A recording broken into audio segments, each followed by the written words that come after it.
until death, ladies and gents, that energy will affect where you are going next.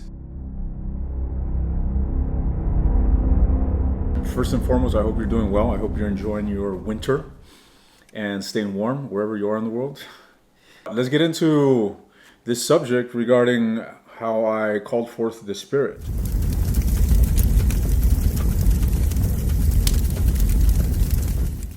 I was sleeping one day and I just began to say, Beelzebub, Beelzebub, Beelzebub, Beelzebub. And I woke up and I was like, what the fuck? Beelzebub? I didn't know what Beelzebub was. It sounded familiar, but I didn't know what it was. Then I did research and I came to find out that he comes out in the Bible. By this point, I had already worked with Archangel Raphael, Archangel Gabriel, and Astaroth. You got to consider that these spirits are very ancient and different traditions and cultures give them different names. Now, all these spirits, all these ancient gods, such as Aphrodite, all these different gods have been demonized under the Christian religion. So for each ancient spirit, there is a demon name. Okay?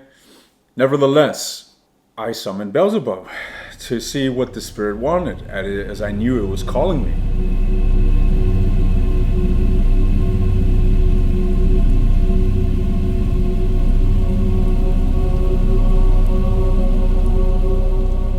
I essentially came to find out that it was Beelzebub that came. It was an instant recognition.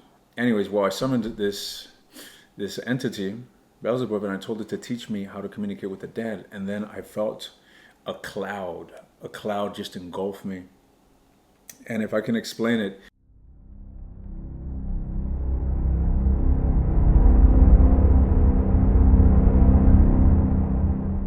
the lesson that I learned from this, yes, there's another side to life, okay? And depending on what that is, that unimaginable life that awaits on the other side of death, depending on what that's going to be, all depends upon how you live this life.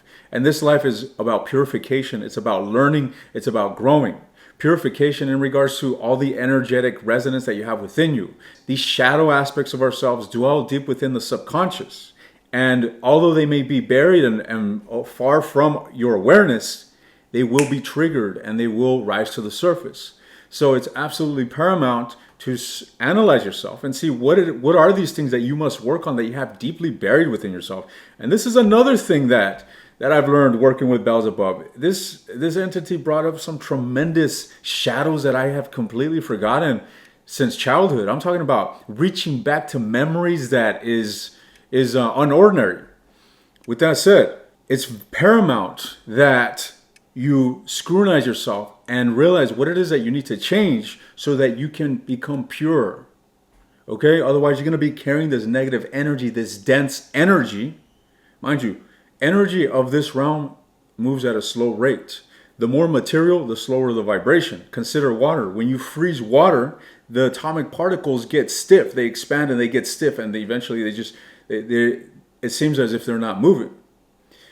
If you heat up water, the atomic particles begin to bounce and it goes into a frenzy and the water starts to spill out of the pot. Furthermore, it starts to transform into vapor, okay, into more and more energy.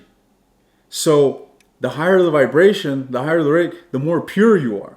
Now, if you're operating from this realm, which is of survival, and we need fear in order to be alert, so on and so forth, but these are mundane tendencies.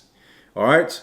So by carrying these shadows, whatever it is that you need to work on, whether it's a negative self-belief, whether it's, something you're ashamed of, or whatever it may be, or maybe some trauma regarding someone hurting you. I mean, there's people that have been abused, there's people that have undergone some serious fucking shit. And to be carrying this energy for years upon years until death, ladies and gents, that energy will affect where you are going next. Ladies and gents, in the next video, I'm going to get into the intricacies of the subconscious, understanding of how the subconscious works through its languages. So the subconscious categorizes the information. Okay, for instance, it relates love with hearts or a rose. Okay, it works in symbolic methods. That is why the tarot is so powerful, because it's just a language of pure symbols. So when you see a spread before you, you're seeing a combination of symbols that are activating different parts of your mind at an unconscious level. Okay? So this subconscious is what makes the foundation of what we experience as reality. You want to learn the ways of the mind and transforming your reality by transforming your own belief systems? Well, first learn how to concentrate for a few minutes, at least 20. Be able to sit there and look forward to meditating, because that is where you're going to explore the deeper parts of reality.